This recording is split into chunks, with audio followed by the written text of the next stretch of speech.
Alhamdulillahilladzi hadana li hada wa ma kunna linahtadiya laula an hadana Allah. Asyhadu an la ilaha illallah wa asyhadu anna Muhammadan abduhu wa rasuluh sallallahu alaihi wasallam. Assalamualaikum warahmatullahi taala wabarakatuh. Waalaikumsalam. So, alhamdulillah, dadapo tayo sa araw na ito in Fitnatul Qabr. So there is a Adhabul Kabar and Fitnatul Kabar in Barsak life. So meaning, ito yung examination ng mga dalawang anghel, si Munkar at Nakir, isang blue and black ayon sa Propeta Muhammad sallallahu alaihi wasallam. So bago tayo tumako rito, tungayan natin ang isang hadith ng Propeta Muhammad sallallahu alaihi wasallam na pagpapatunay na mayroong katanungan sa ating mga libingan o barsak. Isinalaysay ito ni Uthman radiyallahu an. Ang Propeta Muhammad sallallahu alaihi wasallam pagkatapos silang ilibing, sabi ni Uthman ibn Affan radiyallahu anhu, pagkatapos ilibing ang isang tao, kapatid sa pananampalataya, tumayo ang Propeta Muhammad sallallahu alaihi wasallam sa tabi ng libingan ng inilibing at sinabi niya sa kanyang mga kasamaan, hilingin niyo sa Allah subhanahu wa ta'ala ang kapatawaran ng inyong kapatid sa kanyang mga kasalanan, meaning ipagduwan niyo sa Allah subhanahu wa ta'ala ang inyong kapatid sa kanyang mga nagawang kasalanan, na patawarin siya ng Allah subhanahu wa ta'ala. At pagkatapos sinabi ng Prophet sallallahu alaihi wasallam, hilingin niyo rin na siya ay maging matatag sa katanungan sapagkat siya'y tatanungin sa oras na ito sa kanyang libingan. So malinaw na mayroong katanungan sa ating mga libingan, at nakaraan tinaksa natin ang katanungan sa libingan dahil sa ikhtilaf. Sabi nila ito'y sa hipokrisito lamang at mga mananampalataya, at according to Ibn al-Qayyim rahimahullah, kasama ang mga hindi mananampalataya. Pero kailangan linawin natin mamaya yung sasabihin ng Allah subhanahu wa ta'ala sa kanila sinungaling. Sasabihin ng samantala magdagaling sa taas yun kapag sila ay nagsalita na kay Munkar at Nakir at makakatanggap sila ng mensahe mula sa Allah subhanahu wa ta'ala. Sasabihin niya sinungaling. Bakit sinabi yun ng Allah subhanahu wa ta'ala? Importante yan na malaman natin kung bakit yun sinabi ng Allah subhanahu wa ta'ala. Now, dakuhan natin ang hadith. Ang hadith na ito, as far as I know, ito ay kay galing kay Al-Bara ibn Asim radiyallahu an. So, minsan, sabi niya, ang Propeta Muhammad sallallahu alaihi wasallam, tinaksa na natin ang mga paghugot ng kaluluwa, hindi na natin babalikan. Dako tayo sa pagbalik ng kaluluwa mula sa itaas. Alam natin, ang mananampalataya, iaakyat ito hanggang up to 7 heavens, at itatala sa iliin, at ang kaluluwa ng hindi mananampalataya ay hindi papasok sa verse 7, hindi bubuksan ang pintuan sa kanya. Then pareho silang ibabalik.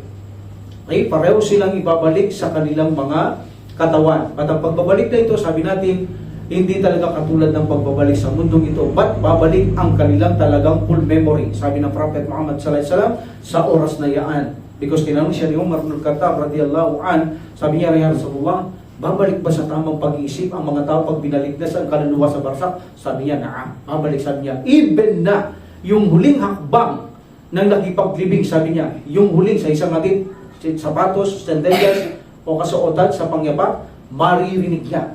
Actual niyang maririnig yung yapak na yun, sabi ng Prophet Muhammad sallallahu alaihi wasallam. So, pansamantala siyang pagsasamain ang kanyang body and soul para dumaan ng examination.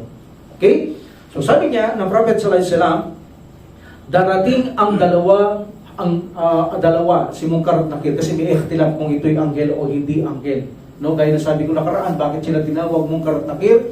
Dahil itatakwil mo sila, i-reject mo sila, dahil pag nakita mo sila, mabibigla ka. Ayon kay Qurtubi rahimahullah, wala silang katulad sa pagkalikha ng Allah subhanahu wa ta'ala, either jinn, either angel, either tao, wala silang katulad. That's why magugulat ka at itatakwil mo sila dahil sa pagkagulat mo at iba ang nakikita mo. Gayun din ang iba, sabi nila, ito ay dalawang anghel, ngunit i-reject mo rin dahil makikita mo ang kaibahan nila at simpleng itatakwil mo sila. That's why they call it Munkar and Nakir.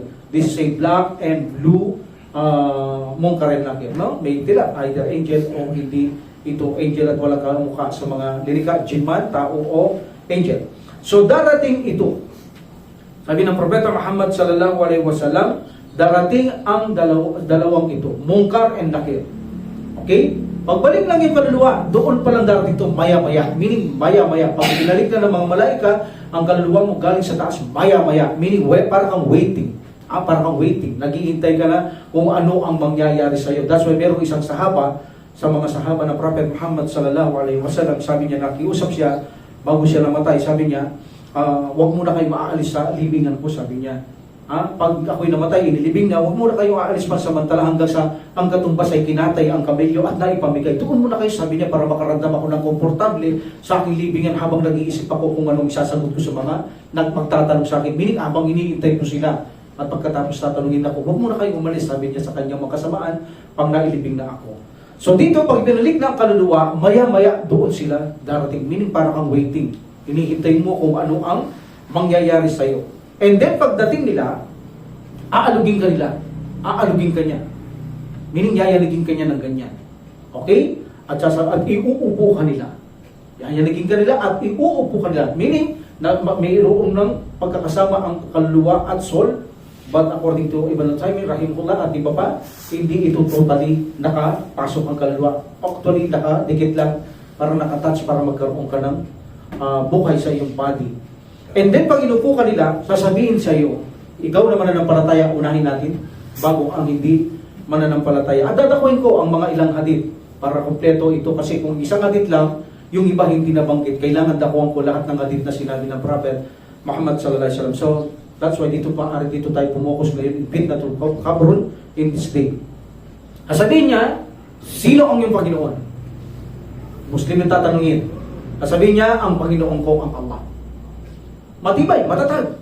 Niyang sasabihin ito, isasagot niya, ang aking Panginoon ang Allah. And remember, sa kubur, wala kang kalayaang magsinungaling. Sapagkat sa kubur, pagdating sa kubur, kung ano lang ang nasa dibdib mo, siya lang lalabas sa bibig mo. Remember that. Hindi mo kaya magsinungaling. Kung ano ang nasa dibdib mo, meaning kung ikaw ay hipokrito dito, dadalhin mo doon yun. Hindi mo kayang bigkasin na ang Panginoon mong Allah subhanahu wa ta'ala dahil hindi ka totoo. Kung ano lang ang nasa dibdib mo, tutulungan ka ng Allah subhanahu wa ta'ala kung Muslim ka, ilalabas mo yan, magiging sa mundong ito, magiging sa kabilang buhay sa libingan, magagawa mo sabihin yan. Kung ano lang ang nasa dibdib, yun lang ang lalabas sa inyong bibig o sa ating bibig. Sasabihin niya, ang Panginoon ko, ang Allah subhanahu wa ta'ala. At tatanungin siya ulit, what is your din? Man rabbuka? The question is, man rabbuka? Who is your Lord? Sinong yung Panginoon? Yun ang question. Muslim ka, kailangan naintindihan mo yun. Man rabbuka? Who is your Lord? Sinong Panginoon mo? Sabi ng mga ni Munkar at Nakir, Rabbi Allah subhanahu wa ta'ala ang aking Panginoon. Rabbi Allah. Rabbi Allah. My Lord is Allah. And then, madino ka. What is your din? Meaning, what is your religion? Din is religion. Madino ka. Sasabihin lang. Siyempre, pag nag-e-examine ito, medyo ikaw natatakot ka. Nangangamba ka, baka ma-fail ka. Even sa eskwela, kahit matalino ka, kapag may exam, ninenervous ka, kailangan paghandaan mo. Ganito rin to. Kahit alam mong sasabihin mo lang tama, alam mo lang sasagot mo, siyempre, ninenervousin ka pa rin. So, madino ka. Madino ka. What is your religion? Kanina, who is your Lord? Man rabbo ka. Sasabihin mo ngayon, Dini, Islam. My religion is Islam. Sasabihin mo yun. And then, sasabihin ka nila, sino ang sinubong ito sa inyo? Meaning, ang Prophet Muhammad sallallahu alaihi wasallam. Sasabihin nila, sasabihin mo, siya ang sugo ng Allah. Huwa Rasulullah. Siya ang sugo ng Allah subhanahu wa ta'ala. Then tatanungin ka na, paano mo nalaman yun? Paano mo nalaman ang lahat ng sinagot mo? Ang iyong Panginoon ng Allah subhanahu wa ta'ala. Ang iyong reliyon ay Islam. At ito ay sugo ng Allah subhanahu wa ta'ala. Paano mo nalaman yan? Paano mo nalaman yan? Dahil sasabihin mo, binasa ko ang aklat ng Allah subhanahu wa ta'ala because I read the Quran. Nakita ko na siya sugo ng Allah. At naniniwala ako, ang reliyon ng Allah ay Islam. At si Allah ang Panginoon. Nabasa ko ang Quran, that's why alam ko ang lahat ng iyang katanungan na yan, na alam kong sagutin. By the wills of Allah, by the amrillah, the help of Allah, subhanahu wa ta'ala. Then, yayanagin ka nilang muli. Yayanagin ka nilang muli, iaalog ka nilang muli. Muli ay itatanong, man rabbo ka?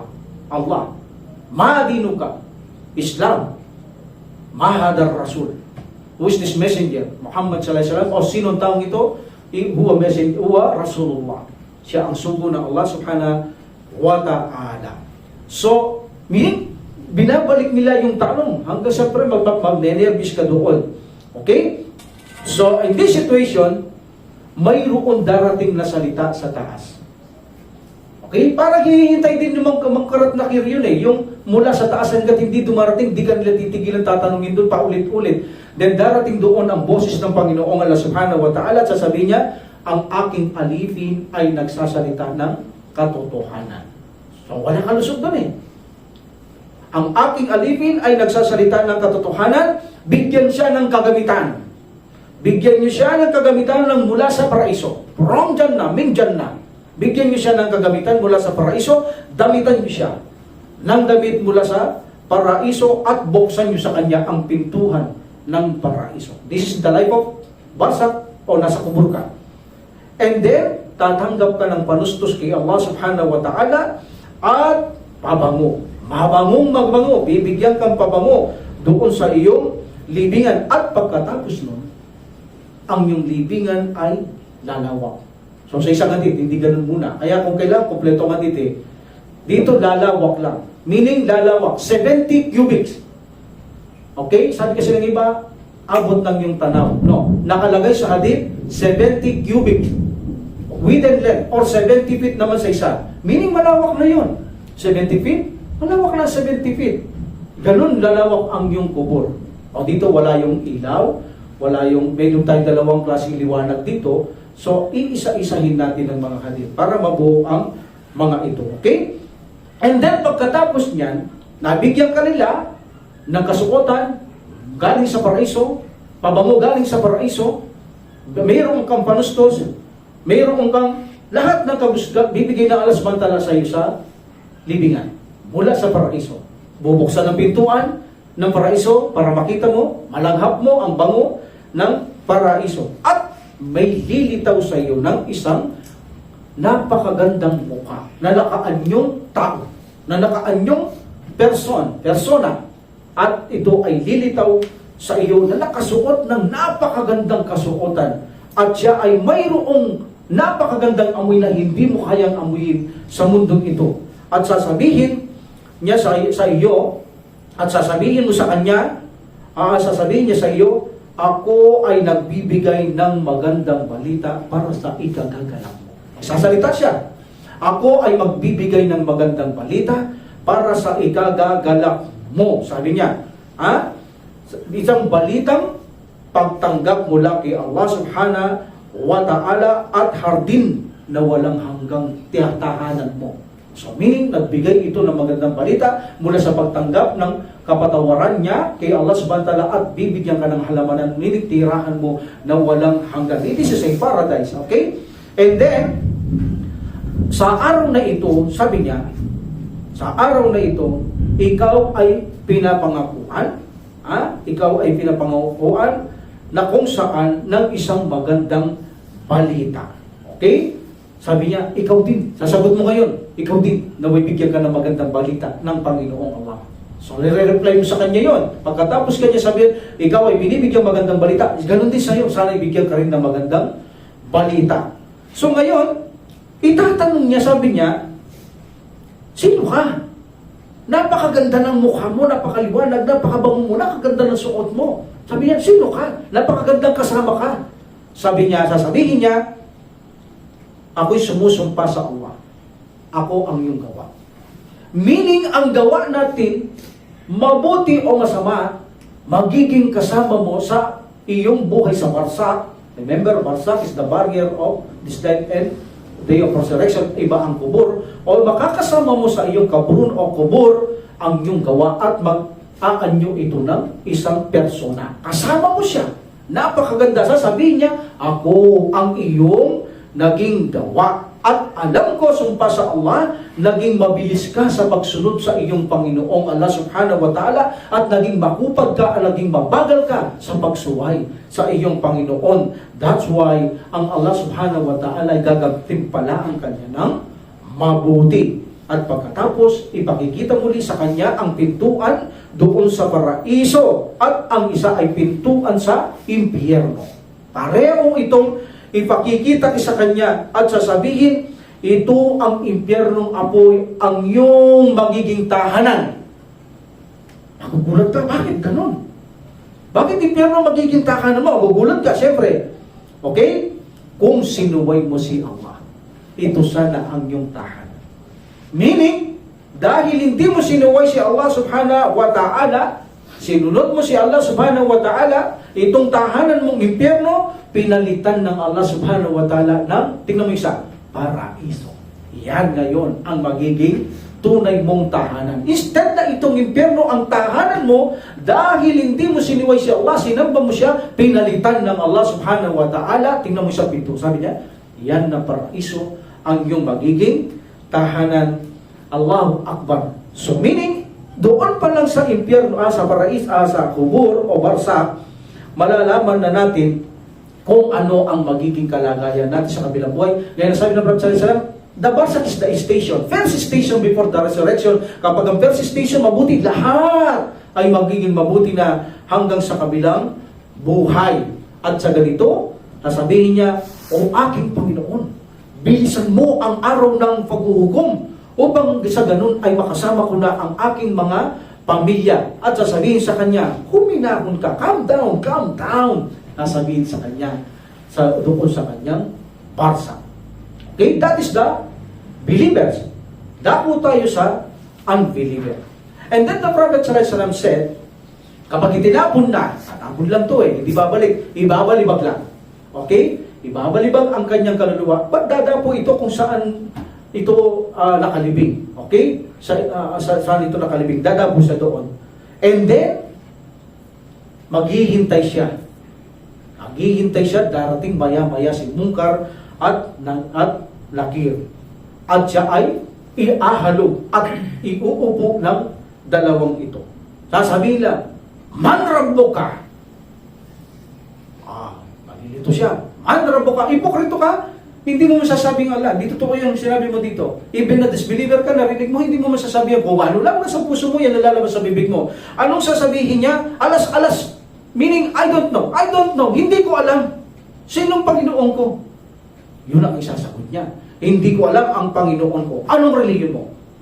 Ano ang relihiyon mo? Ano sasabihin niya? Alas-alas. Or, hindi ko alam kung anong relihiyon ko. And then sasabihin nila, sino ang taong ito na sinugo? Meaning si Muhammad sallallahu alaihi wasallam. So even na ang kanyang pangalan, alam nila, hindi nila masabi kung sino siya. Ano sasabihin nila? Hindi ko alam kung sino si Muhammad sallallahu alaihi wasallam. Hindi ko alam, sasabihin niya. And then, narinig ko sa mga tao kung anong sinabi nila. Yun ang sasabihin ko sa iyo. Meaning kung ano lang narinig ko, sabi nila, mensahero ng Allah. That's it. Pero hindi ko siya kilala. Pero sabi ng mga tao, siya messenger ng Allah subhanahu wa ta'ala. No? Okay. Meaning, sasabihin ng mga Munkar Nakir, hindi mo binasa ang Quran? Hindi mo narinig ang Quran? Sasabihin sa kanya yan. Almost paggalit na ito. Itong dalawang ito. Hindi mo kilala. Hindi mo kilala ang iyong Panginoon. Hindi mo alam reliyon mo. Hindi mo ba narinig ang Quran? Hindi mo binasa ang Quran? Sabihin nila sa iyo, at ngayon, sa itaas ng kalangitan, babagsak o dadapo o darating ang isang tinig mula kay Allah subhanahu wa ta'ala na sinungaling ang taong yan. Bakit? Ito sinabi ko kanina. Bakit sasabihin niya sinungaling? Totoo naman na hindi niya kilala. Hindi niya alam ang relihiyon niya. Bakit sinabi ng subhanahu wa ta'ala, either hypocrites ito, either disbeliever? Dahil alam ng mga hypocrites ang Allah subhanahu wa ta'ala ang Panginoon. At si Prophet sallallahu alaihi wasallam ang sugo ng Allah at relihiyon ay Islam. Alam nila yon. Pero hindi nila mabanggit because hindi sila naging tapat sa dunya. Pero alam nila. Pero sasabihin nila, hindi ko alam. Sinungaling sasabihin ng samantala, alam nyo, ngunit hindi kayo totoo. Yun ang ibig sabihin doon. At kung ito naman ay disbeliever, sinungaling, alam nyo, narinig nyo, maraming daiya, marami kayong nakita, ngunit hindi nyo binigyang pansin. Kaya sinungaling kayo na sabihin nyo, hindi nyo ako kilala, hindi nyo ako alam, na dami-daming daiya nagpahayag sa inyo, sasabihin nyo hindi nyo kilala. Sinungaling niya, sasabihin ng Allah subhanahu wa ta'ala, bigyan siya ng kagamitan mula sa impyernong apoy. Subhanallah. Palayo tayo ng Allah subhanahu wa ta'ala. Ilatag sa kanya ang kagamitan sa impyernong apoy at buksan sa kanya ang pintuhan ng impyernong apoy. Sasabihin niya ng Allah subhanahu wa ta'ala upang sa ganon ay masunog, masinghot niya, malanghap niya ang mabangis at matinding init ng impyernong apoy sa kanyang libingan at pagkatapos ay sasakalin siya ng kalupaan. ang taong ito. Sasakalin niya hanggang sa, sabi ng Prophet sallallahu alaihi wasallam, ginanyan niya kanyang daliri, ang mga taong ito, tulad ng mga ribs na ito, pag sinakal na, papasok ng ganun. Meaning, ang mga ribs na ito ay magsasalubong at sisigaw ang taong ito. Allahu Akbar. Subhanallah. So, simula na yan ng kanilang mahabding kaparusahan. Inshallah, dadakuan natin ito bit by bit ang mga ito. And then, pagkatapos nito, darating sa kanya ang napakasamang itsura ng tao. Lilitaw ito sa kanyang harapan na nakakadiri ang kanyang damit. Galing sa impyerno Lahat ng gamit galing sa impyerno. Nakakadiring gamit at napakabaho ng amoy na ito. At magbibigay ito ng isang balitang walang kalugod-lugod, walang kadating-dating na magandang balita, kundi ito'y balitang hindi kinalulugdan. Sasabihin niya, sa araw na ito, ikaw ay pinangakuhan na kung saan ng isang balita na kung saan kaawa-awa sa iyo, kapighatian sa iyo. Sasabihin ng taong yan na nag-disguise sa harap niya, bulok na bulok, maruming-marumi ang suot, walang kasing bulok sa mundong ito ang kanyang companions. Ngayon ay binibigyan kang balita ng isang hindi magandang balita, meaning ng kaapighatian sa iyo, kaaba-aba sa iyo. Sabi niya, ikaw na naging masama sa iyong naging gawa, na kung saan ay naging mabagal ka sa pagsunod sa Allah at naging mabilis ka sa pagsuway sa iyong Panginoon. Sasabihin niya ito. And then after that, darating ang isang bulak, arating ang isang pipi, darating ang isang pingi. Tatlo, may hawak itong martilyo. Then sinabi ng Prophet sallallahu alaihi wasallam, ang hawak nilang martilyo na ito, kapag pinukpok nila ang bundok, magiging pulbos. Hindi durog hindi magiging durog lang, kundi pulbos na pulbos. Magagawang pulbos. Sabi ng Prophet sallallahu alaihi wasallam. And then, ang mga taong ito ay papaluin ang taong ito. Papaluin ang taong ito at madudurog at bubuhayin siya ng Allah subhanahu wa ta'ala. Ngunit kapag palo nito, sisigaw ito ng napakalakas na maririnig lahat ng mga animales except jinn at except ang mga tao. Except the Prophet sallallahu alaihi wasallam. Naririnig niya ang parusa sa libingan. Tatapikin ko yan. Naririnig ng Prophet sallallahu alaihi wasallam ang parusa sa libingan. Okay? Except that, walang makaririnig. Maliban ang mga animales ay maririnig ito. At pagkatapos ay bubuksan sa kanya ang pintuan ng impyernong apoy, na kung saan siya ay bibigyan pa ng kagamitan mula sa impyernong apoy. At sasabihin niya, o aking Panginoon, huwag mo na pong paratingin ang araw ng paghuhukom. Nagduduwa sila. Yung kanina, anong duwa niya? Ya Allah, bilisan mo po ang araw ng paghukom. Ito, anong duwa niya? Ya Allah, huwag mo na pong paratingin pa ang araw ng paghukom. Ya Allah, alam na niya, kitang-kita na niya ang kanyang lugar sa kabilang buhay dahil nakalantad na sa kanya ang impyernong apoy. That is the first hadith from Al-Bara. Okay? Alhamdulillah. Now, that's Abu Dawud Ibn Ahmad, according to Albani, Sheikh Albani rahimahullah, this is a authentic hadith. Okay? Another hadith. Kapag ang matuwid na Muslim, okay? From Abu Hurairah tayo, radiyallahu an, sinabi ng Prophet sallallahu alaihi wasallam, kapag ang banal na tao, banal na tao, kapag ito ay inupo sa kanyang libingan, walang katakot-takot ito sa anumang terror na magaganap doon. Hindi siya natatakot. Naka-ready, nakanda, tulad nating mga Muslim. At tatanungin siya, ano ang ginawa mo? Yun ang tanong iba naman to, no? Ano ang ginawa mo? Siya sasagot, ako'y sumunod sa Islam. Iba ang tanong depende kasi sa tanong ni mong nakire. Ano ang ginawa mo? Meaning sa mundong ito, ako ay sumunod sa Islam. At tatanungin siya, sino ang taong ito? Meaning si Muhammad sallallahu alaihi wasallam. Na nagdala ng maliwanag na sasabihin niya, siya ang sugo ng Allah subhanahu wa ta'ala, ang nagdala ng maliwanag na tanda mula kay Allah subhanahu wa ta'ala, at ako'y nananampalataya sa Kanya. Yun ang isasagot mo ngayon. At itatanong nila, nakita mo na ba si Allah? Nakita mo na ba si Allah? Ano sasagot mo? Imposibleng makita ang Allah subhanahu wa ta'ala sa makamundong buhay, walang nakakita maliban sa Kanya. Very good. Hindi mo nakita. Dahil sa tanong dito sa mundo nasa libingan ka, pero tanong sa mundo, nakita mo na ba si Allah? Imposibleng makita mo ang Allah, sabi niya. Sasabihin mo, imposibleng makita ang Allah sa buhay sa daigdig. Wala nakakita, may isa man kay Allah subhanahu wa ta'ala. And then, gagawin sa kanya ang isang pintuan sa paraiso na kung saan ay bubuksan para sa taong ito. Alhamdulillah. So, bubuksan ang paraiso na pintuhan para sa kanya at bubuksan din ang isang impyerno na pintuhan para sa kanya. At makikita niya ang iba't ibang bahagi na pinakikitang kaparusahan sa impyerno kapoy. Nadagdag na dito. Iba-ibang parusa dumudurog. Iba-ibang dumudurog na kaparusahan sa mga taong mananahanan doon. At iba-ibang mga kagamitan, kung anong susunog, kung anong susutin, mga posas, mga tali, etc. Ipakikita yan sa impyerno nga po para sa kanya. Tingnan mo ito, sabi niya. Sasabihin ng mga nagtanong. Tingnan mo ito, sabi niya. Nakita mo yung dumudurog, nakita mo yung panggapos, nakita mo yung mga posas, nakikita mo lahat yan, mga bato, mga sulfurik, makita mo yung mga bahay na yan, kung saan may 300 house, bawat bahay may 300 na kaparusaan, nakikita mo lahat yan. Dito ka iniligtas ng Allah. Allahu Akbar. Sasabihin nila, dito ka iniligtas ng Allah subhanahu wa ta'ala. Sinave ka ng Allah subhanahu wa ta'ala dahil sa iyong mabilis na pagtanggap at pagsusunod sa Kanya. Allahu Akbar. And then pagkatapos nun ay gagawin sa Kanya, sa taong ito, na bibigyan siyang direksyon mula sa paraiso. Gaya ng pinto, bibigyan siya ng direksyon ng paraiso para ito ay makita niya ang paraiso. Allahu Akbar. So makikita niya ang kadakilaan, ang kasaganaan, ang biyaya ng paraiso at sasabihin sa kanya, ito ang magiging posisyon mo sa araw ng paghukom at dito ka mamumuhay kasama ang iyong mga mahal sa buhay na magtatagumpay. Buhay na walang hanggan. Diyan ka titira.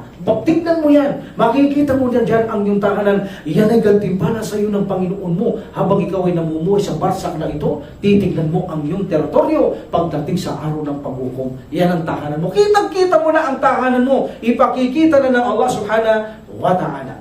And then, wala na dito yung dua. Okay, putol na siya dito. And then pagkatapos nun, iuupo naman yung isang hindi mananampalataya. Sabi ng Prophet sallallahu alaihi wasallam, takot na takot siyang naghihintay kung ano ang mangyayari sa kanya na wala siyang kaalam-alam. Hindi katulad ng Muslim, alam talaga nila ito. Pero sila, wala silang kaalam-alam kung ano ang magaganap. Sila ay takot na takot sa kanilang paghihintay, pag-uupo nila, paghintay kay Munkar at Nakir. Takot na takot sila doon at darating si Munkar at Nakir na kung saan ay itatakwil mo talaga sila. Sino sila? Biglang darating sa iyo. This is a unseen. Walang nakakalam nito. Allah subhanahu wa ta'ala, kaya niyang gawin ito.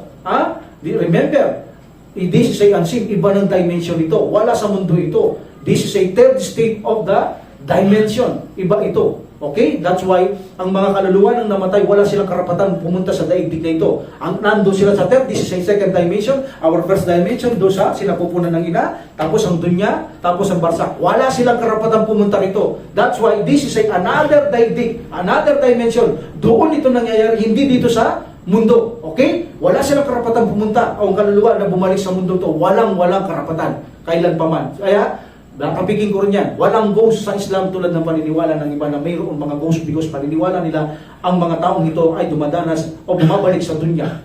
Kahit sa sila gusto pumunta ang kaluluwa ito, bumabalik sa dunya.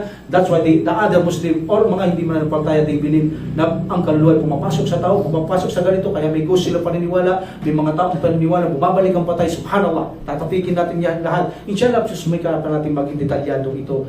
Inshallah. Okay? Then tatanungin siya, anong ginawa mo sa mundo?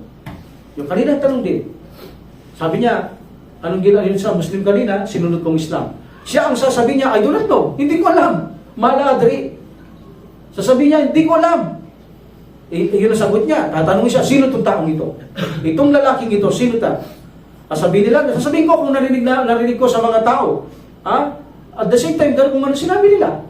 Pero hindi totoo yun, kung ano lang narinig niya. Sasabihin niya, dahil hindi niya kilala Ang narinig ko, narinig niya ito sa balita, narinig niya ito sa TV, o nabasa niya ito, narinig niya sa daya. Sasabihin ko lang kung ano narinig sa kanila. Ang narinig ko sa kanila, sabi nila, ito daw ay mansaero, sugo daw ng Allah. But hindi niya talaga totally alam ito o hindi niya kilala dahil hindi niya pinaniwalaan. And then bubuksan sa kanya ang isang direksyon ng paraiso. Paraiso. Bubuksan sa kanya ang paraiso. At ipakikita sa kanya ang kadikalaan ng paraiso, kadakilaan ng paraiso. Ipakikita ang biyaya, ang magandang paraiso. Ipakikita yan sa kanya. Pero hindi pa aamoy sa kanya yan. Ipakikita lang. Hindi siya bibigyan biyaya dito. Kahit na amoy ng bango, wala dito. Ipakikita lang yan. Para lang, bakit pakikita? Biyaya yan? No! Hindi biyaya ito. Dahil ang pagpapakita dito ay puspusan ng pananakit ng kanyang damdamin ang kanyang madarama. Dahil pagkakita dito, sasabihin sa kanya, ito ang paraiso na buhay na walang hanggang tahanang kaligayaan na ipinagkait sa iyo ng iyong Panginoon. Hindi siya nakadama ng kaligayaan dahil nakita niya na ipinagkait lang pala, ipinakita pa, pagkatapos sasabihin, ipinagkait lang. Meaning, subhanallah, paano ka maliligayaan doon? Kahit sa dunya, kapag ipinakita sa'yo gusto mong isang bagay, like for example, bro, gusto mo to? Ang ganda ba? Bro, bibigay mo sa akin yan. Hindi, depende sa'yo to. Maaasar ka, mabubusit ka, magagalit ka. Ganon din ang mararamdaman mo doon. Can you imagine, pinakita, akala mo doon ka. Nung sabihin, ito ang ipinagkait na lugar. Napakagandang lugar na ipinagkait. So, abang buhay mong pagsisisihan sa sarili mo kung bakit mo hindi pinagandaan ng ganong kagandang lugar. Hinanakit, puot, at galit ngayon ang nasa sa iyong sarili ng isang tao doon sa kanyang libingan. At pagkatapos noon, ay bubuksan sa kanya ang pintuan na ang impyerno at sasabihin, pagmasdan mo ang mga iba't ibang bagay na dumudurog sa kaparusahan para sa mga mananalan, jin man na tao. Tingnan mo ang mga kagamitan, pagkain ninyo dito. Makikita niya ang lahat ng mga yaan at siya ay sasabihin, ito ang magiging tahanan mo sa kabilang buhay sa araw ng pag-uukom na kapag kayo ay pinangon na ng Allah subhanahu wa ta'ala kapag kanya ninais. Okay? This is Ibn Majah, but this is a authentic by Sheikh Albani rahimahullah. Okay? In Sahih al-Jami. Next hadith. From Aisha radiyallahu an. Isinalaysay ng isang Jewish woman. Siya ay pumunta kay Aisha radiyallahu anha na humihingi ng pagkain. Kay Aisha radiyallahu anha. Okay? So, sabi niya, pakainin mo ako, o Aisha, meaning, o Aisha, this is a Jewish woman. Sabi niya, at ikaw ay naduwa siya, at pangalaga ang kanawa ng Allah subhanahu wa ta'ala. Pangalaga ang kanawa ng Allah subhanahu wa ta'ala mula sa pagsubok o fitna kay Dajjal at pagsubok o examination sa libingan. So in this situation, si Aisha radiyallahu anha, nagulat siya. Hindi niya alam ang parusa sa libingan. Yes, he know Dajjal. Pero ang parusa sa libingan, wala pa, hindi pa nakarating sa kanya ang knowledge. That's why, ibinilay niya ang pagbigay ng pagkain sa babae. Hindi niya muna binigyan. Hanggang sa hintayin niya muna ang Prophet sallallahu alaihi wasallam bago niya bigyan, dahil may gusto siyang itanong kay Prophet sallallahu alaihi wasallam tungkol sa babaeng ito na sinasabi niya mayroon fitna in kubur. Ito nga pinapaksa natin. Then the Prophet sallallahu alaihi wasallam came. Dumating siya. Then tinanong siya ni Aisha radiyallahu anha. Sabi niya, sugo ng Allah. Ang sabi ng babaeng ito, pakainin ko siya. And then he dua. Remember, ang mga hindi mananampalataya, maaari din silang magdua sa mga Muslim. Nakita nyo? At maaari din tayong magdua para sa kanila. Walang bawal. But, limitado. Hindi pwedeng sabihin mo, ya Allah, patawarin mo sila. Hindi pwede. Ibig sabihin nyo, ya Allah, gabayan mo po sila sa matuwid na patnubay. Buksan mo po ang po. Yun ang sinasabi natin dua. Pero sila pwede rin magdua. Nakita mo? Ipinagdua niya si Aisha radiyallahu anha. Hindi to kinwestiyon ng Prophet sallallahu alaihi wasallam. Dahil ang mga ito, kung sila'y magduduwa kay Allah, meaning sabi niya dito, protektahan ka nawa ng Allah. So binigyan niya Allah subhanahu wa ta'ala, hindi protektahan ka nawa ni Isa. Wala yung walang sense yun. Ibig sabihin, kung tatawag sila kay Allah subhanahu wa ta'ala, dahil may mga hindi-Muslim na sila ay nagsasalita kay Allah. Like for example, witness ang Allah subhanahu wa ta'ala, ang mga kapatid ko. Kapatid ko, pag nagsalita yan, si Allah ang ginagamit nila. Even ng mother ko, ang Allah ang ginagamit nila. Like for example, nung minsan nag-usap kami, sabi namin, punta natin yung tao, tulungan na. Okay, sabi nila, baka ito ang kagustuhan ni Allah na pumunta tayo. Kita mo, Ginagamit nila ang pangalan ng Allah. Kaya kung sila'y magduduwa kay Allah para sa atin, no problem. Ba't kung magduduwa sila sa ribulto, sa bato, wala yan. Hindi obra yan. So, pwede silang magduwa kay Allah subhanahu wa ta'ala para sa atin, pwede rin tayong magduwa para sa kanila. And then sabi niya, Ya Rasulullah, itong babaeng ito, pumunta sa akin, sabi niya, pakainin ko siya. Nagduwa to Allah, na kung saan niligtas niya daw ako sa pagsubok o pitna kay Dajjal at sa pitna ng kubur. Ya Rasulullah, mayroon bang pagsubok o trial sa kubur? Sabi ni Aisha radhiyallahu anha. So sabi ng Prophet Muhammad sallallahu alaihi wasallam, siya ay tumayo. At pagkatapos ay nagduwa siya sa Allah. Ya Allah, sabi niya, ako'y nagpapakupkup sa iyo. Iligtas mo po kami sa parusa ng pagsubok ng libingan. At ganun din kay Dajjal. So sabi niya, para sa fitna kay Dajjal, sabi niya kay Aisha radhiyallahu anha, sabi niya, siya ay hindi propeta. At walang propeta na hindi nagbigay ng babala kay Dajjal, Aisha radhiyallahu anha. So makinig ka, sabi niya, walang propeta na hindi nagbigay ng babala sa kanya. Anumang nasyon dumating ang propeta o sugo at siya ay mayroong isang mata. May ikhtilaf to, pero pinaksa ko sa akida, only one eye lang ang mata ni Dajjal. Isang mata lang. Because of the hadith. Pinaksa ko na nakida, no need to repeat. So, at pagkatapos sabi ni Prophet sallallahu alaihi wasallam, sa pagitan ng matang ito, meaning here, nakasulat ang kafir. At walang Muslim na hindi nila alam yun, kaya makikita nila ang nakasulat doon na kafir. At sinabi pa niya, ang aking Panginoon ay hindi sira ang kanyang mata. Meaning, may mata ang Allah subhanahu wa ta'ala at hindi sira, magpapanggap siyang Diyos, ngunit hindi siya Diyos dahil sira ang kanyang mata. So sabi niya ni Prophet sallallahu alaihi wasallam, at may nakasulat sa pagitan ng kanyang mata na kafir. Okay? Para naman ay siya sa fitna ng kubur, fitnatul kubur. Sabi niya, susubukan kayo ng Allah. Susubukan kayo ng Allah, susubukan ng mga tao patungkol sa akin. Meaning, itatanong nila ako sa inyo. Sabi ng Propeta Muhammad sallallahu alaihi wasallam, kapag ang matuwid na tao ay inupunan ni Munkar at Nakir sa kanyang libingan, siya'y walang katakot-takot na haharap sa mga ito. Bagamat hindi mo maaalis yung natural fear, pero nakahanda siya, meaning sa pagtatanong ng dalawang ito at sasabihin niya ay siya, makinig ka, anong masasabi mo tungkol sa Islam? Ha? Anong masasabi mo tungkol sa Islam? Ba naman tanong dito? Anong masasabi mo tungkol sa Islam? Sasabihin mo, ako'y naniwala at sinunod ko ito. Tinanggap ko ito. Yun ang iyong sasagot. At sino naman ang lalaking ito na naging kasama ninyo o sa panahon ninyo, ang lalaking ito, sino ito? Siya'y sasagot, siya si Muhammad sallallahu alaihi wasallam, ang mensahero ng Allah subhanahu wa ta'ala, ang may dala ng maliwanag na tanda mula kay Allah subhanahu wa ta'ala, at nananampalataya ako sa kanya at kay Allah subhanahu wa ta'ala. And then ipakikita sa kanya sa kanyang libingan ang apoy. Kanina, impyerno, ngayon apoy na lang.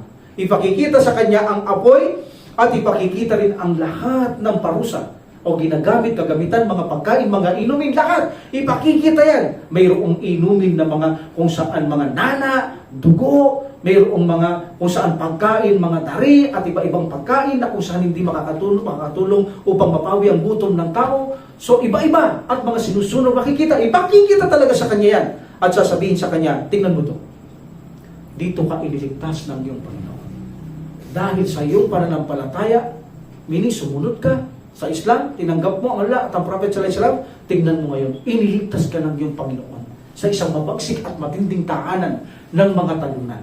So meaning, so ipakikita sa kanya at sasabihin siya ay iniligtas ng Allah subhanahu wa ta'ala. Then, bubuksan sa kanya ang paraiso, sabi niya, ay siya. Then, ibubuksan sa kanya ang pintuan ng paraiso at ipakikita sa kanya ang maraming kasaganaan, biyaya doon sa paraiso. Ya Aisha, at siya ay mamumuhay dito ng may katiyakan. Ya Aisha na kasaganaan, kapayapaan, at kaligayahan. Allahu Akbar. So, in this situation, sabi niya, Ya Aisha, kapag naman ang isang masamang tao ay inipo dito ni Munkar at Nakir sa kanyang libingan, mapupuno siya ng ligalig, takot at tatanungin siya, ano ang masasabi mo dito? Meaning sa Islam, sasabihin ko kung anong narinig ko sa tao. Ito'y relihiyon ng mga Muslim. At kay Muhammad sallallahu alaihi wasallam, sasabihin niya rin, sasabihin kong narinig ko sa mga tao, siya raw ay sugo o propeta ng Allah ng mga Muslim. So sasabihin niya. And then ipakikita sa kanya ang paraiso. Ang lahat ng kaligayahan, biyaya dito, ipakikita sa kanya at sasabihin sa kanya, ito ang lugar na kailanman ay hindi ka pwedeng pumasok dito.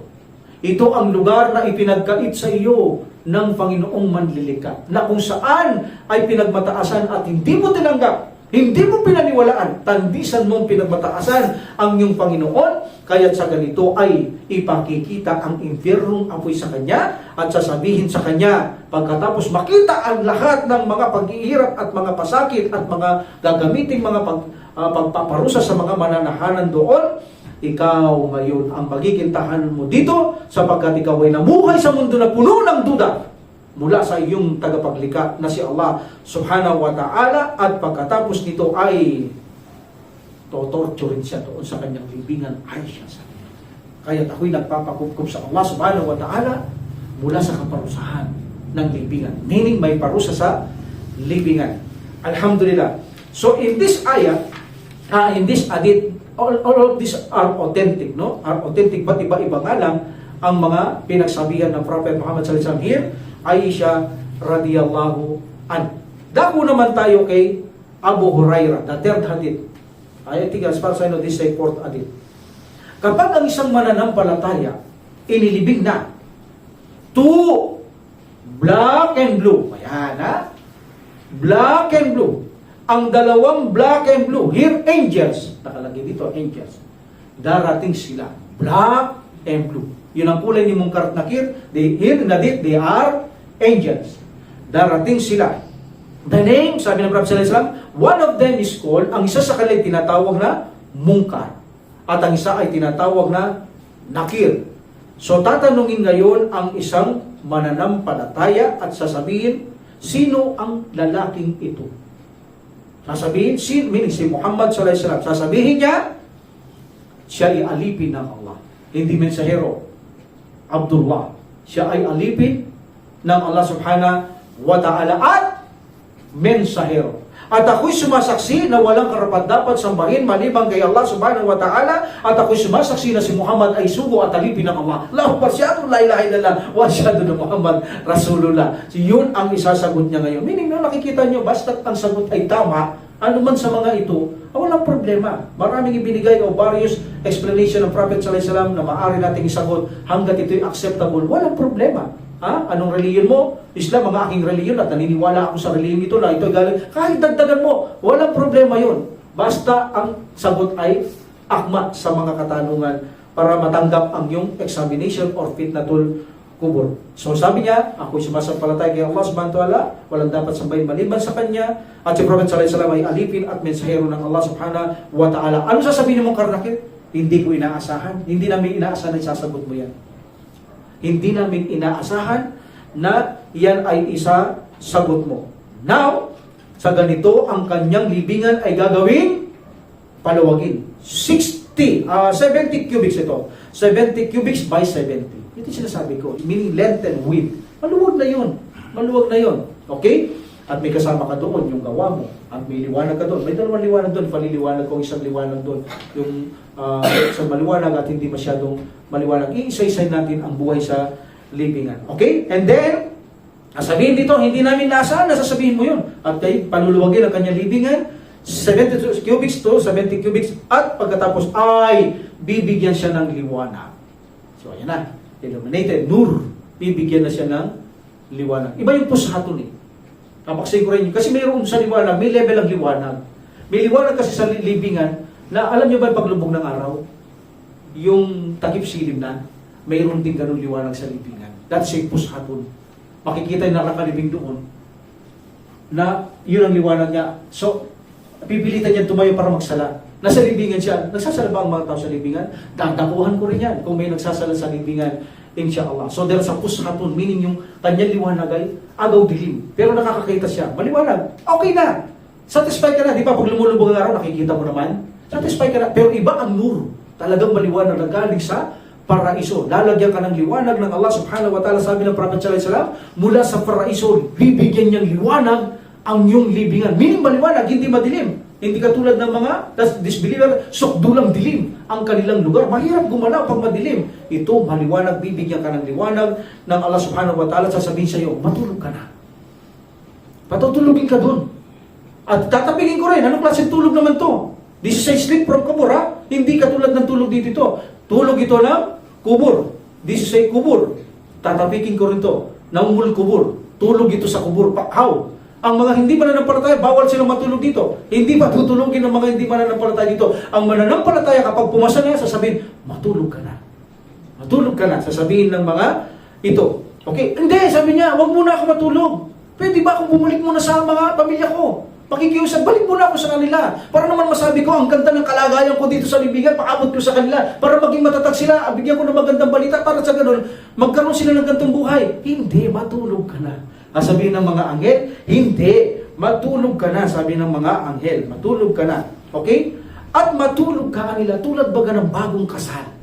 Na kung saan, bagong kasal, na walang gigising sa iyo, maliban ng mga mahal mo sa buhay. Meaning sa mundong ito, matutulog ka ba? Di ba bagong kasal, masarap ang pagsasama ninyo, mag-asawa mo, tapos pagod kayo, magsasama kayo, at walang gigising sa inyo, ang sarap ng pagtulog ninyo, maliban ng pamilya mo. Dito maliban ng Allah subhanahu wa ta'ala. Matulog ka na parang bagong kasal na walang gigising, walang aabala. Matutulog ka ng relaxation, relax ka, na walang gigising sa iyo, maliban kapag bubuhayin ka na ng Allah subhanahu wa ta'ala, gigisingin ka na niya. So napakalaking biyaya nito. Datapigin ko rin ito. Napakalaking biyaya na patulogin ka sa iyong barsak. Hindi katulad ng hindi ka patatalogin sa iyong barsak. Okay? So natapikin natin lahat yan. And then the unbelievers or hypocrites, sasabihin ko ang narinig ko sa mga tao. Hypocrites, hindi nila masabi yung totoo eh. Alam nila eh. Pero kaya lang, kung ano lang nasa puso, yun lang ang sasabihin mo. Kung ano lang narinig ko sa mga tao, siya ay sugo ng Allah. Yun ang narinig ko. Ganon silang sumagot. Teka. Ang sagot ko lang kung anong narinig ko sa kamisan, hindi ko alam. Ganon silang sumagot ang mga ito. At pagkatapos sasabihin ng mga malaika, hindi ko inaasahan na sasagot mo sa amin yan. Ganyan ka sumagot sa amin, meaning wala kang kahanda-handa sa pagsagot sa mga tinanong namin sa iyo. Hindi namin inaasahan na isasagot mo yan. And then, uutusan ng Allah subhanahu wa ta'ala na sumikip. Meaning, yayakapin ng lupa itong kanyang katawan. Hanggang ang kanyang mga ribs, sabi ng Prophet ay mga durog, mga bali, mga durog, at magsisigaw ang taong ito at ang kanyang kaparusaan doon sa kanyang barsaklay o kubur ay tuloy-tuloy ito, sabi ng Prophet sallallahu alaihi wasallam. Wala nang tigil, sabi ng Prophet sallallahu alaihi wasallam, hanggang sa araw ng pagkabuhay na muli, hanggang ipasok ng impyerno ng apoy, abang buhay na silang paparusahan nang walang matitikman na anumang kaginawahan kahit nakatiting. Si Abu Lahab, ang bibigyan siya ng isang patak na tubig ng Allah subhanahu wa ta'ala. This is insult. Parang ininsulto lang ng Allah subhanahu wa ta'ala si Abu Lahab. Pero may bigyan siya ng isang patak na tubig sa kanyang lalamunan doon sa impyernong apoy. Dahil may ginawa siyang isang mabuti kay Prophet sallallahu alaihi wasallam. Nung mga ipanganak siya, pinalaya niya ang kanyang isang alipin na nagawa niya kay Prophet sallallahu alaihi wasallam. Dapat bibigyan siya ng Allah ng isang kapatak na tubig. Isang kapatak sa kanyang lalamunan. Sa laki-laki ng tao sa impyernong apoy, ipapatak sa kanya ang isang tubig. Subhanallah. Walang kwentang blessing. Blessing na parang inuhaw mo lang siya. Parang ininsulto mo lang siya. Meaning hindi pa rin siya nakatanggap ng blessing doon, kundi ay panghahamak, pang-iinsulto, ang inabot, pang-aapi ni Abu Lahab doon sa buhay sa impyernong apoy. Alhamdulillah. So, itong taong ito ay patuloy na paparusahan, sabi ng Propeta Muhammad sallallahu alaihi wasallam. Okay? So, in this situation, hindi na natin dadakuhan pang iba because same na ang mga ibang mga hadith. Now, ang tanong, paano tatanungin ng Allah subhanahu wa ta'ala ang mga hindi nailibig? Nawala ang kanilang mga katawan. Paano tatanungin ng subhanahu paano tatanungin ni Munkar at Nakir ang katawan ng mga hindi nailibing? Meaning wala yung katawan. Soul, walang problema, hindi namamatay ang soul. Kailanman hindi pwedeng mamatay ang soul. Hindi mamamatayan. Wala kamatayan ng soul. Ang taong namamatay. So like for example, sinunog ang kanyang katawan. remain. Wala siyang katawan. Or either pinain siya ng mga lobo, mababangis na hayop, isang kansanhi ng kinamatay niya. Meaning nasa loob ng katawan, madudurog pa yan. O kaya naman, nasa tubig siya, kinain siya ng mga matatapang na pating. So meaning, ang katawan niya, kinain din ng mga pating or crocodile, etc. Meaning, hindi siya naliming. Because nawala ang kanyang katawan. So paano ito tatanungin ni Munkar at Nakir kung wala yung katawan? Kaluluwa ng problem. Dala ito ng mga malaika, parayakyat doon tapos ibabalik. Pero nasaan yung katawan? So paano natin ito tutugunin? Ang Allah subhanahu wa ta'ala, kaya niyang ibalik kahit nasaan ang katawan. That's why Allah subhanahu wa ta'ala make it deal. Siya ang makikitungo sa bagay na ito para buuin niya ang katawan ng tao. Kahit na nasa loob ka pa ng mga tiyan ng mga yaan, kayang-kaya ka ng Allah subhanahu wa ta'ala na ikaw ay kanyang buhay. I give you one story. Sabi niya, ayaw niya kasi ma-resurrection ng Allah subhanahu wa ta'ala. Ayaw siyang buhayin ng Allah subhanahu wa ta'ala. Nangangamba siya. Dahil pag binuhay siya ng Allah subhanahu wa ta'ala, siya ay mabibigo sa kabilang buhay. Yun ang pangamba niya. Sabi niya, sa pamilya niya, pag namatay ako, sunugin niyo ako. And then lahat ng aking abo, ipaghiwa-hiwalay niyo. Pilitin niyo maging malayo. Bigyan niyo ang tubig dagat, itapon niyo ang ibang abo ko. At ang iba, itapon niyo sa mga gubat. Ipaghiwalay niyo malayo. Magbiyahe kayo ng malayo. Nang sa ganun ay hindi na ako buhayin ni Allah subhanahu wa ta'ala. Until finally mismo siya saksi, ginawa ng Allah subhanahu wa ta'ala, inuna niyang binuo ang kanyang mata. Madalas gawin ito ng subhanahu wa ta'ala. Uunahin niya ang iyong mata. Ang kanyang abo, nakita niya kung saan-saan direction nang gagaling. Dumarating sa kanya at nabubuo siya. So meaning naniwala siya na kaya siyang buuin ng Allah subhanahu wa ta'ala kahit saan ka man. That's why, kung ito'y nasa loob lang ng mga mababagsik na isda o mga lobo o mga animales, abay lalong kaya-kaya ng Allah subhanahu wa ta'ala ilabas ka dyan. Kayang-kaya kanyang buuin. Kung yan, tinapon na sa tubig yun, lumubog na, abo pa lang yun.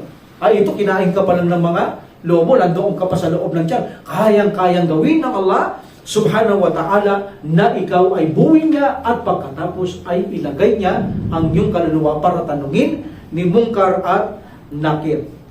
So, ganun lang kadali. In Quran, chapter 2, verse 259. Aw kalladhi marra ala qaryatin wa hiya khawiyatun ala urushiha. Qala anna yuhyi hadhihi Allah ba'da mautiha. Fa'amatahu Allah 100 amin thumma ba'atha. Qala kam labith? Qala labithtu yawman aw ba'da ayyam aw ba'da yawm. Qala bal labithta 100 amin. Fanzur ila ta'amika wa syarabika lam yatasanna. Wanzur ila himarika walinja'alaka ayatan linnas. Wanzur ila idami kayfa nunsizuha Tumma naksuha lahman falamma and then he said falamma tabayyana lahu qala a'lamu anna Allah ala kulli shay'in qadir. This ayah, isang katulad sabi ng Allah subhanahu wa ta'ala na nadako sa isang ganap na lugar. Nadako siya, nasalanta, totally salanta, pati mga tao patay, durog ang mga tao, salanta. So nakita niya ito, paano niya kaya maibabalik ni Allah ang buhay ng mga ito? Yun ang tanong niya. This ayah from Quran. Okay? So paano ito may babalik ng Panginoong Allah subhanahu wa ta'ala ang mga ito pagkatapos mabuhay ay mga nangamatay?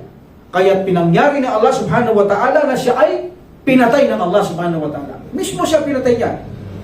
Within 100 years, nandun siya kanyang donkey, meron siyang doon na inumin na juice, siya ay pinatay ng Allah subhanahu wa ta'ala. Within 100 years, nadurog siya, nagkahiwa-hiwalay din siya. Of course, magkakahiwalay-walay ka dahil abo ka na lamang. Ang hangin, dadaling ka niya kung saan-saan. So nadurog siya, within 100 years, siyempre nasa siya, sa taas ng lupa, madaling madurog, naging alikabok siya, at siya ay kumalat, pinangyari ng Allah subhanahu wa ta'ala. And then binuo siya ng Allah subhanahu wa ta'ala. Ganun din, bago siya binuo ng Allah subhanahu wa ta'ala, inuna niya ang kanyang mata. And then, abang binubuo siya ng Allah subhanahu wa ta'ala, tinitingnan niya ang kanyang mga bahagi na nabubuo. At nang siya ay mabuhay, sabi ng Allah subhanahu wa ta'ala, sa palagay mo, sabi niya, gaano ka kaya katagal na natili? Ang sabi niya, ng taong ito, isang araw, Panginoon, o isang bahagi lamang ng araw. Ano sabi ng Allah subhanahu wa ta'ala? Sabi niya, hindi, sabi niya, na natili kang sandaang taon. Meaning, natili kang walang buhay sa loob ng 100 taon. Tingnan mo ang iyong pagkain. Tingnan mo ang iyong inumin. Hindi mo kakakataan ng pagbabago. Walang pagbabago. 100 years wala. Hindi nasira ang kanyang Diyos. Pagkain, walang sira, walang panis. Allahu Akbar. Nagawa yun ng Allah subhanahu wa ta'ala. Walang pagbabago. At sa ganitong paraan, ikaw ay ginawa namin isang tanda sa mga tao. Pagmasdan mo ang buto ng asno mo. Mayroon din pala siyang asno na pinatay ng Allah subhanahu wa ta'ala. Dinurog niya rin. Pagkatapos niya mabuo, ngayon ang asno mo, ang tignan mo at bubuhayin ko, sabi ng Allah subhanahu wa ta'ala. Tinignan niya. Ang durog-durog. Inipon niya ang mga buto, ang mga laman, at binalutan ng Allah subhanahu wa ta'ala at nalantad sa kanya ang pagbibigay buhay ng Allah subhanahu wa ta'ala at siya ay nagsabi, batid ko na ngayon na si Allah ay kayang buhayin ang lahat ng bagay. So meaning, kahit na saan ka nakain ng lobo, ng mga pating, kayang-kaya kang buuin ng Allah subhanahu wa ta'ala. No problem na ikaw ay labas sa tiyan ng balyena, sa tiyan ng pating, sa tiyan ng mga mababagsik na hayop. Walang problema yan. Kaya kang ilabas dyan ng Allah subhanahu wa ta'ala. But this is a unseen. Hindi na natin ito makikita. Okay? Another ayah. Dito tayo magtatapos. Wa ikala Ibrahimu Rabbi arini kayfa tuhyil mauta qala alam tu'min? Akala alam tu'min, hindi ka ba naniniwala? Sabi ng Allah subhanahu wa ta'ala kay Ibrahim alayhi salam. Qala bala walakin liyatma'inna qalbi. Qala fakhudh arba'atan min at-tayri fasurhunna ilayka thumma ij'al 'ala kulli jabalin minhunna juz'an thumma ad'uhunna ya'tinaka sa'yan wa a'lamu anna Allaha azizun hakim. Sabi ni Ibrahim alayhi salam, Panginoon, sabi niya, ipamalas mo sa akin paano mo bubuhayin ang mga patay. So sabi niya Allah subhanahu wa ta'ala, may duda ka ba Ibrahim? Hindi ka ba nananalig sa akin? Sabi ni Ibrahim alayhi salam, yung Panginoon Allah, alam mo sa puso ko, ako'y naniniwala sa iyo, nananampalataya sa iyo, sabi ni Ibrahim alayhi salam, ngunit gusto ko lamang mapalakas lalo ang aking iman. Iman, lalo lumalakas. Isang aya na ang iman bumababa, tumataas. Okay? So, ang Allah subhanahu wa ta'ala ay nagwika. Kumuha ka ng 4 na ibon. Okay? Then talian mo sila at katayin mo sila. Meaning, katayin mo sila the way na pagkatay sa Islam.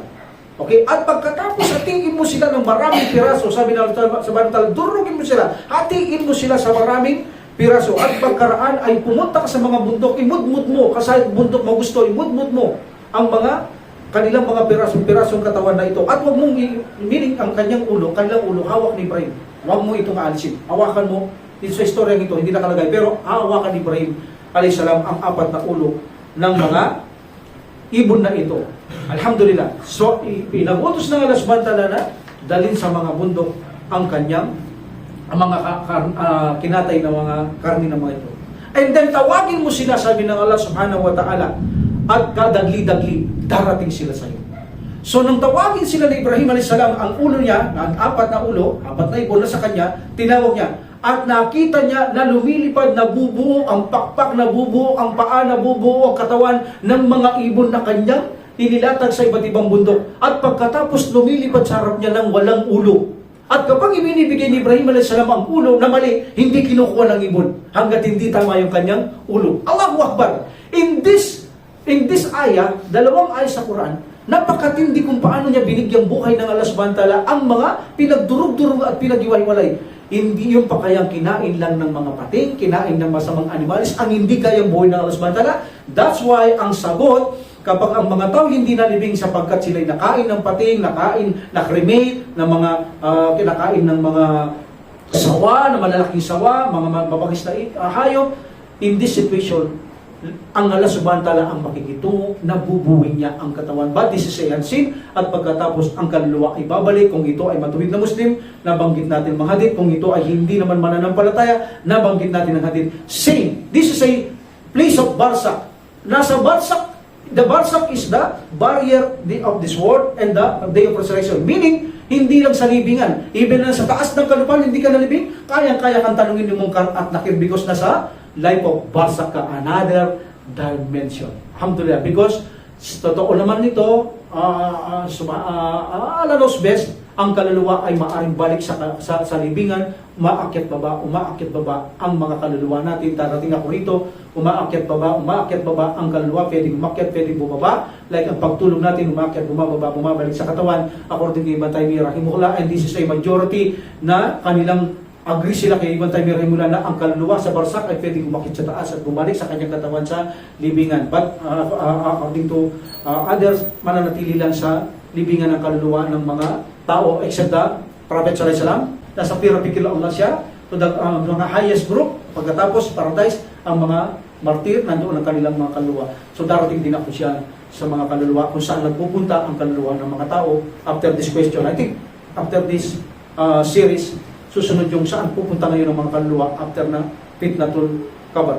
So in this situation, malinaw na madaling gawin ng Allah subhanahu wa ta'ala ang bagay na ito. Okay? So kaya-kaya niyang buhay ito, sa ipagkalat, malalayong lugar niyo ilagay mga katawan, kaya niyang paratingin para buhay ito, and then pagkatapos ibalik ang kaluluwa at tanongin yung Munkar at Nakir, sa ganitong sitwasyon ay magaganap muli ang tanungan sa mga nilikha ng Allah subhanahu wa ta'ala, mananampalataya man, hipokrito man, o hindi mananampalataya. Sabi ni Ibn Qayyim rahimahullah, lahat ay tatanungin sa buhay ng barsak. Remember na hindi lang buhay ng kubur, buhay ng barsak. Lahat ay magkadaan sa fitnatul kubur. So inshallah, we will stop here.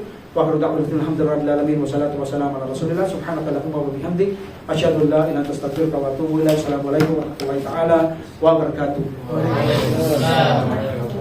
Allah